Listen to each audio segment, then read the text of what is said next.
4th of July really symbolized, when you're a kid, you don't really realize independence and what that all really means and the sacrifice that people have made for you. So when you're a kid, it really means like holiday from school, fireworks, and food.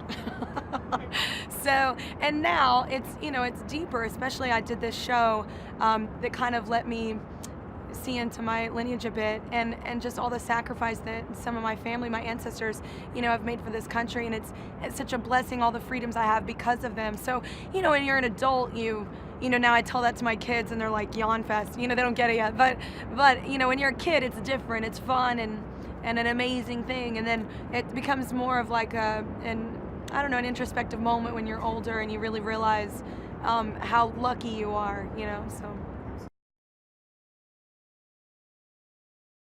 I think growing up, like the 4th of July really just meant a time. I think we're all so busy, and we're even busier now than whenever I was a kid. But even when you're, a kid though, it's that 4th of July was one of those times you got to cook out, you got to have a barbecue, your family and friends. Maybe it was a block party, like the whole, block would get together. Like it's just one of those times when, kids are out of school and it's a vacation, and it's a thing for the older people to really realize like all the sacrifices that are made for us. And then also it's just a time to just take in like how beautiful it is to live here and be able to, in the hope of what we can be, so I think as a kid I kind of was shown that, from my mom especially.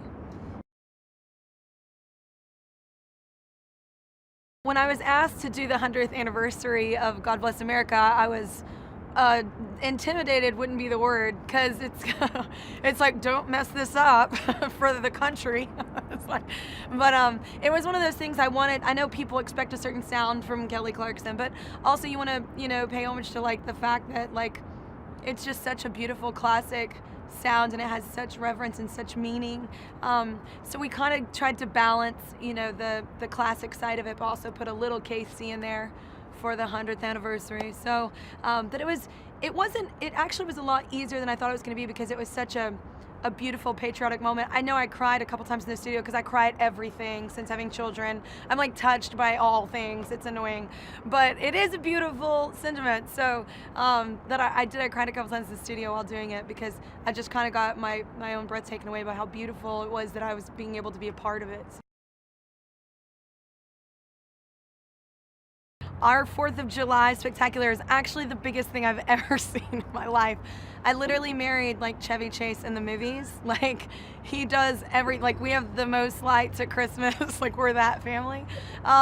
Literally everybody comes to our 4th of July just because they're blown away. Like my husband does nothing. He and his friends get there together, and we live on the river, and they go crazy. And then you think it's over and you're clapping and you're like, nope, we're still, yep, there's more, and it gets bigger. It's like, he's funny, I love him.